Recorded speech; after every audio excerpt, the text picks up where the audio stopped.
Hi hello నమస్తే. నేను మీ కట్టా కార్తీక్. మొత్తానికి పేర్ని నాని గారి బందర్ బియ్యం కథ బయటపడిందా? నిన్న పేర్ని నాని గారి భార్య పేర్ని జయసుధ మచిలీపట్నం తాలూకా పోలీస్ స్టేషన్లో పోలీసుల విచారణకి హాజరైంది. చాలా కాలం అజ్ఞాతం తర్వాత పోలీసు కోర్టు ముట్టకాయలేసి విచారణకు సహకరించాలని చెప్పి ఒక బెయిల్ ఇచ్చిన తర్వాత ఆమె పోలీసు విచారణకు హాజరైంది. ఆమె పోలీసు విచారణలో కొన్ని నిజాలు కూడా ఒప్పుకున్నట్టు తెలుస్తూ ఉంది. ఆ ఒప్పుకున్న నిజాలేంటి, ఇప్పుడు పేర్ని నాని జైలుకి పోయే విధంగా పరిస్థితులు మారాయా, ఇవన్నీ చర్చించుకునే ప్రయత్నం చేద్దాం. నాతో ఉన్నారు ప్రముఖ రాజకీయ సామాజిక విశ్లేషకులు అంకంరావు గారు. సార్ నమస్కారం. నమస్తే కట్టవారు. సార్ నిన్న పేర్ని జయసుధ సుదీర్ఘకాలం అజ్ఞాత జీవితం తర్వాత నిన్న పోలీసు విచారణకు హాజరయ్యారు. పోలీసు విచారణలో కీలకంగా ర్యాలీ నెంబర్లు చూపిస్తూ అన్ని నగరాలు రోమ్ నగరానికి అన్నట్టు ఈ ర్యాలీలు మాయమైపోయిన బియ్యం బస్తాలన్నీ కూడా కాకినాడ పోర్టుకే పోయాయి అన్నది ఆధారాలతో పోలీసు చూపించేసరికి కొంత నిజాలు కూడా ఒప్పుకున్నట్టు తెలుస్తూ ఉంది. ఒప్పుకున్న నిజాలు ఏంటి, అది పేర్ని నానికి ఇబ్బందికరంగా మారే అవకాశం ఉందా అంటే ఏం చెప్తారు? అంటే ఒప్పుకున్నది ఒకటే, ఏంటంటే గోడౌన్లో నా పేరు మీదే ఉన్నాయి, కానీ అది నేనేం చూడలేదు, అంతా మా మేనేజర్ గారే చూసుకున్నాడు. అంటే ఆయన మీద నెట్టేసింది. ఇప్పుడు మానస్ తేజ ఇప్పుడు అక్కడ 6 అభియోగం. ఎవరైతే మానస్ తేజ ఉన్నాడో, ఎవరైతే ఫుడ్ కార్పొరేషన్ సంబంధించిన అతను అధికారి ఉన్నాడో, ఎవరైతే మెల్లర్ ఉన్నాడో, ఎవరైతే లారీ డ్రైవర్ ఉన్నాడో, తర్వాత ఈ ఆమె ప్రథమ ముద్దాయి, 6వ ముద్దాయిగా పేర్ని నాని. వీళ్ళు 6. ఇప్పుడు పేర్ని నాని కూడా ముందస్తు బెయిల్ కోసం వెళ్ళాడు. ఇప్పుడు వీళ్ళు 6కి సంబంధించి చూసుకుంటా ఉంటే నిన్న విచారణకు వచ్చిన దాంట్లో కూడా చూసుకోండి, న్యాయవాదులు 2 వచ్చారు. ఎవరి వాహనంలో వచ్చింది? మేయర్ గారి వాహనంలో వచ్చింది. మాజీ మేయరు అంటే ఆమె మహిళే, మాజీ మేయరు ఆమె మహిళే, ఇప్పుడున్న ప్రస్తుతం ఉన్నటువంటి మేయర్ గారు మహిళ, డిప్యూటీ మేయర్ గారు మహిళే. వీళ్ళు కలిసి వచ్చారు నిన్న. ఆమె వాహనంలో కూడా రావడం కూడా జరిగింది. అంటే వాళ్ళు ఎక్కడికి పారిపోలేదు అనేది వాస్తవం. వాళ్ళు అక్కడే ఉన్నారు, అది మనం ఎప్పటి నుంచో చెబుతానే ఉన్నాం, దాని గురించి ఎలాంటి అనుమానం ఏం లేదు. ఇప్పుడు ఇక్కడ సంబంధించి ఆమెని పేర్ని నాని గారు రక్షిస్తారా? ఆయన చెబుతున్నాడు కదా, మహిళకి సంబంధం, వాళ్ళ ఇంట్లో ఉంటారు అది అని చెప్పని. మరి ఆమె ఇంట్లో ఉంటే ఆమె కూడా చెప్పింది కదా నేనేం తెలియదు అని చెప్పని. ఇప్పుడు ఆ మానస్ తేజాని బాధ్యుడిని చేస్తారా? లేదు, ఇవన్నీ నేనే చేసుకున్నాను కాబట్టి నాకే సంబంధం, ఆమెకేమీ లేదని చెప్పి ఈయన చెప్పి భార్యను రక్షిస్తాడా? ఒకవేళ రక్షించినా కూడా, ఆ విధమైనటువంటి వాంగ్మూలం అతను ఇచ్చినా కూడా బాధ్యత ఆమె మీద ఉంటుంది కాబట్టి ఎంతో కొంత ఆమెకు కూడా దీంట్లో భాగం ఉంటుంది. అంటే దీంట్లోనే చాలా అనుమానం. వాస్తవం ఏంటంటే ఇంట్లో గరిట తిప్పి ఆమెని పక్కన పెట్టి బయట చక్రం తిప్పి ఆయన ఇరుక్కుంటాడా, లేదు అంటే వీరిద్దరూ పక్కగా పోయి ఒక మేనేజరు ఎవరైతే మానస్ తేజ ఉన్నాడో అతను ఇరికిచ్చేసి అతనే మొత్తం చేశాడని చెప్పి వదిలేస్తారా? ఇప్పుడు ఆయన్ని దీంట్లో ఇరికించడానికి, వీళ్ళు తప్పుకోవడానికి ఆ ధనం ఎవరి దగ్గరకు వచ్చింది లెక్కలతో సహా బయటకు వచ్చినాయి కదా. అవును, ఎవరి ఖాతాలోకి వచ్చినాయి అని చెప్పి బయటకు వచ్చినాయి కదా. ఎందుకు వచ్చినాయి? రెండోది, ఈ రోజు ఆ ధనం ఈమె ఎందుకు కట్టింది, ఇది గమనించుకోవాల్సిన అంశం కదా. ఈరోజు 1,68,00,000 రూపాయలు ఈమెకేమీ సంబంధం లేకపోతే, ఈమెకేమీ తెలియకపోతే, ఈమె ఎవరికి అధికారులకి వెళ్ళేసి విజ్ఞాపన పత్రం ఇచ్చేసి ఆ డబ్బులు ఎందుకు కట్టింది, ఇది గమనించుకోవాల్సిన అంశం కదా. దీనికంటే కూడా ఈ 1,68,00,000 రూపాయలు వీళ్ళకి ఎక్కడి నుంచి వచ్చినాయి, ఎవరు ఇచ్చారు? ఈడీ కూడా దీంట్లో రావాలి. అసలు ఎవరు ఇచ్చారు, ఎందుకు ఇచ్చారు?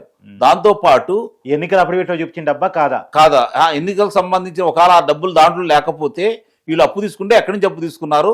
ఆస్తులు తాకట్టు పెట్టి అప్పులు తీసుకున్నారా, లేకపోతే ఎవరైనా సహాయం చేశారా? అది కూడా ఇమీడియట్ గా వచ్చినాయి. అది ఇవన్నీ కూడా మనం గమనించుకోవాల్సిన అంశం. రెండోది, ఫుడ్ ప్రాసెసింగ్ కార్పొరేషన్ వాళ్ళ యొక్క లెక్కల ప్రకారం చూసుకుంటా ఉంటే మనం ఒక డీలర్ దగ్గర ఏదన్నా బియ్యం తరుగులు వస్తే కనపడకుండా పోతే అతని దగ్గర 10 రెట్లు వసూలు చేస్తారు. ఇక్కడ మాత్రం డబల్ ఇది 10 రెట్లు ఇప్పుడు వసూలు చేయాలని చెప్పని మనం ప్రభుత్వాన్ని కోరుతున్నాం. ఇది ముఖ్యంగా మనోహర్ గారు, పౌర సరఫరాల శాఖ మంత్రి, వారికి మన తరపు నుంచి విజ్ఞప్తి, ఎట్టి పరిస్థితుల్లో కూడా దీనికి సంబంధించినంత వరకు ఒక్కళ్ళని కూడా వదిలిపెట్టవద్దు. మీ ప్రమేయం లేకపోయినా ఇవన్నీ బయటకు వచ్చినాయి. ఇప్పుడు మీ చొరవ ఎంత ఉందో మొత్తానికి తీసి పక్కన పడేస్తే ప్రస్తుతానికైతే వాస్తవ విషయాలన్నీ బయటకు వస్తూ ఉన్నాయి. ఇందాక మీరు అన్నట్టు దీనికి సంబంధించిన అన్నీ కూడా రాష్ట్రంలో ఉన్నటువంటి అన్ని ఎమ్మెల్యేస్ సంబంధించినంత వరకు 266 ఉన్నాయి కదా. వాటికి సంబంధించినటువంటి మొత్తాన్ని కూడా ప్రతి దాంట్లో కూడా ప్రతి నెల నాకు తెలిసి 600 నుంచి 1000 బస్తాల బియ్యం 1000 లారీల బియ్యం కాకినాడ ఫోర్ట్కి వెళ్ళినాయి. ద్వారంపూడి చంద్రశేఖర్ రెడ్డి గారి జమానాకి వెళ్ళి అక్కడ నుంచి ఆయన విదేశాలకు అక్కడ నుంచి మానస్ తేజ్ అకౌంట్ డబ్బులు వచ్చినట్టు, మానస్ తేజ్ అకౌంట్ నుంచి మళ్ళా జయసుధ గారి అకౌంట్ కి డబ్బులు పోయినట్టు, ఇవన్నీ కూడా లెక్కలు వచ్చినట్టుగా బయటకి. అవును, ఇప్పుడు ఒక్కడొక్కడని బయటకు వస్తున్నాయి. అవన్నీ రేపు పొద్దున ఈడీ వాళ్ళు బయట పెట్టాలి. సార్ ఇప్పుడు ఇంత పెద్ద ఎత్తున మన దేశంలో, మన రాష్ట్రంలో, మన నేల మీద ఉన్నటువంటి బియ్యం పక్క దేశాలకి కనుక ఎగుమతి అవుతుంటే కేంద్రం కూడా చూసి చూడబోయిందా ఇన్నాళ్ళు అనేటువంటి ఒక చర్చ కూడా కొనసాగుతుంది. 5 సంవత్సరాల్లో కేంద్రం కూడా మనం ఇక్కడ కేంద్రాన్ని కూడా తప్పబట్టాలి. అది చెప్తున్నాను. 5 సంవత్సరాల్లో కేంద్రం ఆంధ్ర రాష్ట్రం మొత్తాన్ని జగన్మోహన్ రెడ్డికి రాసిచ్చేసింది. ఇప్పుడు పోర్టు రాపిచ్చేసుకొని ఆ పోర్టు నుంచి బియ్యాన్ని అక్రమంగా రవాణా చేస్తుంటే అది జాతీయ సంపద కదా. ఆ జాతీయ సంపద విదేశాలు తరలిపోతుంటే కేంద్రం కళ్ళు మూసుకుందా అనేటువంటిది. ఇప్పుడు ఇక్కడ ఇంకోటి గమనించుకోవాల్సిన అంశం ఏంటంటే ఆంధ్ర రాష్ట్రంలో ప్రతి నెల 2,20,000 మెట్రిక్ టన్నుల బియ్యం పేదలకు పంచుతారు. అందుట్లో 40% ద్వారంపూడి చంద్రశేఖర్ రెడ్డి ద్వారా విదేశాలకి రవాణా అవుతుందని చెప్పి ఇప్పుడు వస్తున్నటువంటి గణాంకాలను దొరికితేనే కూడా చూడు. పేరు నాని దొరికిందా, బుగ్గన రాజేంద్రనాథ్ రెడ్డి అనుచరులు దొరికారు కదా. అంటే ఇప్పుడు ఇది ఒక్కటే కాదండి, మీరు 175 నియోజకవర్గాల్లో అక్కడ ఉన్నటువంటి స్థానిక నేతలు ఎవరైతే ఉంటారో దీనికి సంబంధించినటువంటి డీలర్లు, పంచేవాళ్ళు, అధికారులు అందరి ప్రమేయంతో జరిగింది. ఇది ఒక వ్యవస్థే బయటకు వస్తుంది. దీంట్లో అసలు ఇంకోటి గమనించుకోవాల్సిన అంశం ఏంటంటే దీనికి సంబంధించింది ద్వారంపూడి చంద్రశేఖర్ రెడ్డి సంపాదించాడు వాస్తవమే. ఆయన ఎవరెవరికి ఇచ్చాడు అది కూడా రావాలి కదా బయటికి. ఆయన ఒక్కడే చేశాడు, ఆయన ఒక్కడి వల్ల సాధ్యం కాదు. ఇది కరెక్టే, ఒకటి వల్ల సాధ్యమయ్యే పని కాదు. దీనికి ఎవరెవరు ఉన్నారని కూడా బయటికి తీసుకురావాలి కదా. మీరన్నట్టు కేంద్ర ప్రభుత్వం ఇలా జరుగుతూ ఉంటే వాళ్ళ దృష్టికి వెళ్ళిందా, లేదంటే వాళ్ళ దృష్టి తెలియకుండానే ఈయన ఇప్పటి వరకు నడిపారా ఇక్కడ వైఎస్ఆర్సీపీ ప్రభుత్వం గత 5 సంవత్సరాలు ప్రభుత్వం మారేంత వరకు కూడా ఇవన్నీ బయటకు రావాల్సిన అంశం. ఈరోజు మనం గమనించుకుంటా ఉంటే ఒక్కొక్క అంశాలు బయటకు వస్తూ ఉన్నాయి. ఈ బయటకు వచ్చే అంశాలకు సంబంధించి ఎవరైనా సరే బాధ్యులు, ఇప్పుడు అతను ఏమన్నాడు మొన్న, మహిళ ఆమె మీద ఇలాంటి అభియోగాలు మోపుతారా, ఇది న్యాయమేనా, కక్ష తీర్చుకోవాలంటే నా మీద తీర్చుకోవాలి కదా, నన్ను శతవిధాలా ప్రయత్నం చేస్తూ నన్ను దీంట్లో ఇరికించాలని చెప్పని కొల్లు రవీంద్ర తలస్తున్నాడు అని చెప్పాడు కదా ఆయన.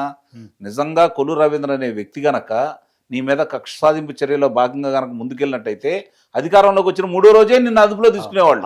ఇంకోటి కూడా సార్, ఇదే కొల్లు రవీంద్రని ఎంత ఇబ్బంది పెట్టారు, చేశారు కదా, జైల్లో పెట్టారు కదా. కాబట్టి అయినా కూడా అతను కక్ష సాధింపు చర్యల్లో భాగంగా లేదు. ఇవన్నీ నువ్వు ఒప్పుకున్నావు కదా. ఇప్పుడు అతను నొప్పించాడా, డబ్బులు నిన్ను కట్టమని చెప్పి ఆయన చెప్పాడా? అవును, నువ్వే ఒప్పుకున్నావు కదా. దొంగతనం నీ ద్వారా జరిగిందని చెప్పి నువ్వే ఒప్పుకున్నావు. మరి పక్కా మీద వేస్తే ఎట్లా? కాదు, ఇప్పుడు చంద్రబాబు నాయుడు గారికి బిస్కెట్లు వేస్తున్నాడు, ఆయన గొప్పతనం, మహిళల పట్ల ఆయనకున్న ఇది అని చెప్పేసి మాట్లాడుతున్నాడు. చంద్రబాబు నాయుడు గారిని పొగట్టం, పేరు నాని మొన్నటిదాకా తిట్టినోడు, మామూలు ఎప్పుడు పొగిడేవాడైతే నేను ప్రశ్నించాను.